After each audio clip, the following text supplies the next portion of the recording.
Hello. Today, I want to talk about the number one block that many people experience in their pathway to professional success. The number one block is self-doubt. When I work with clients in a private and group setting, one of the questions that gets asked a lot is, how do I move past self-doubt? So I want to dive a little deeper into this subject and offer some insights on how you can handle self-doubt. So what is self-doubt? Self-doubt is actually you questioning the logic of something that you are planning to do.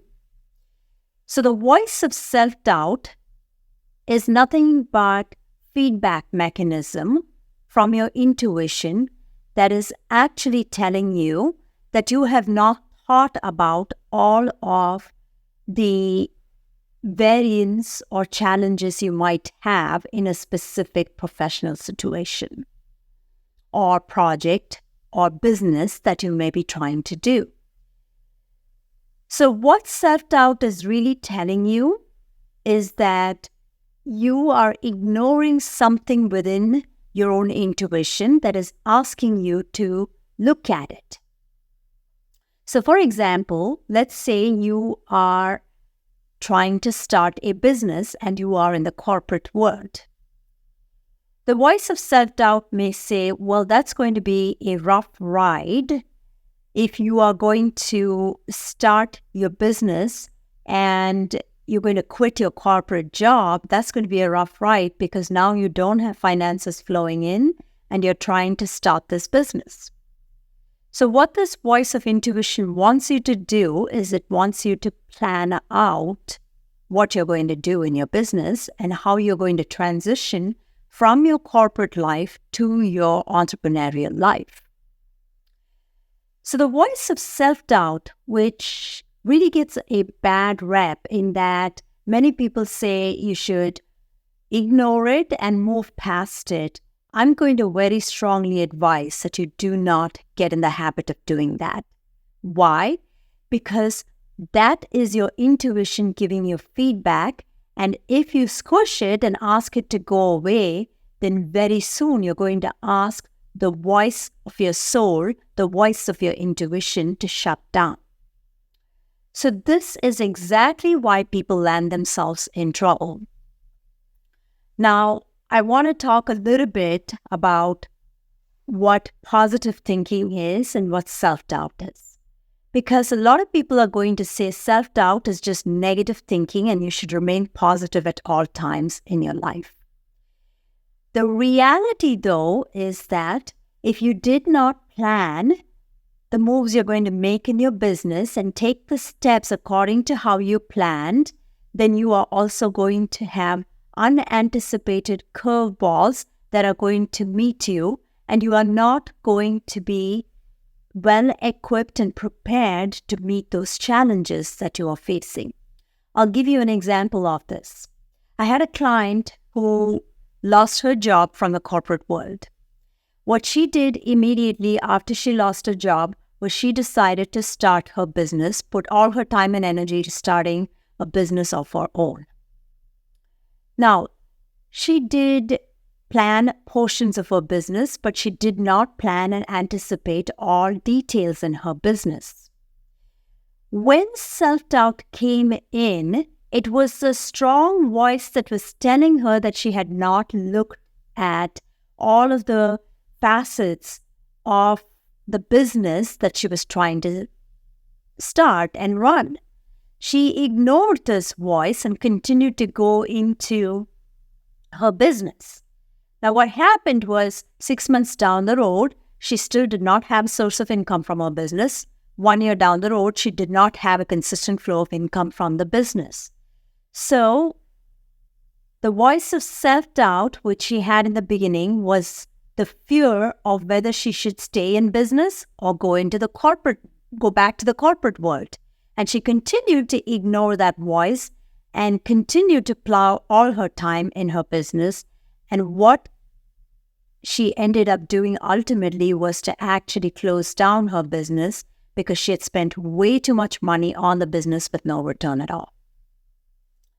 So self-doubt was her friend, actually, because it was telling her that she needed a flow, she needed to have some security as the business was moving forward.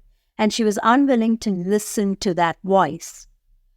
So please, when you are planning a major life transition, a major life project, or you can say if you're trying to start your business, or if you're going to enter a relationship, or doing something in the direction of change, which you think will give you a certain benefit or lifestyle or whatever you're seeking, I ask you to stop and pause for a minute and reflect on what troubles or challenges might also arise, and do everything you can to plan for those challenges and those troubles. Because what happens when you plan is you're more grounded, you're more objective and rational, you're more centered and available to the very idea and the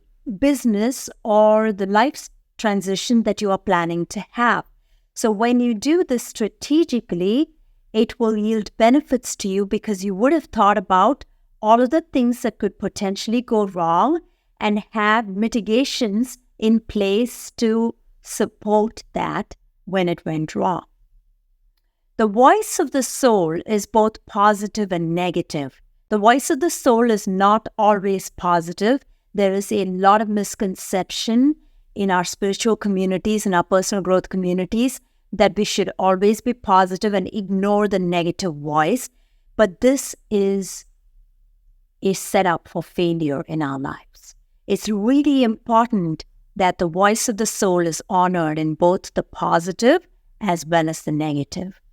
And therefore, what we want to do is we want to stop elating ourselves and putting ourselves down, and instead take practical, realistic steps based in our current situation, in our current reality, that will allow us to move toward the life that we desire with a focus, a determination, and a planning that will keep us going for the long term.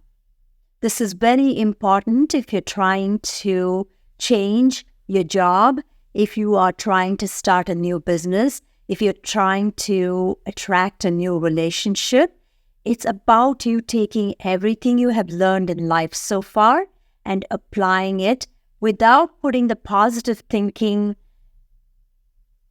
bullshit around it, which actually causes you to squish all of your intuition, everything that you have worked so hard to move through in your emotional, mental, and intellectual space. So the voice of self-doubt is actually your friend. So do yourself a favor and embrace that. Bring that friend in. Don't ignore that voice. Embrace that voice and use it in your pathway to success in your life, whether it is a life transition or a job or business transition that you're facing, or even a relationship transition that you are encountering. Have a good day.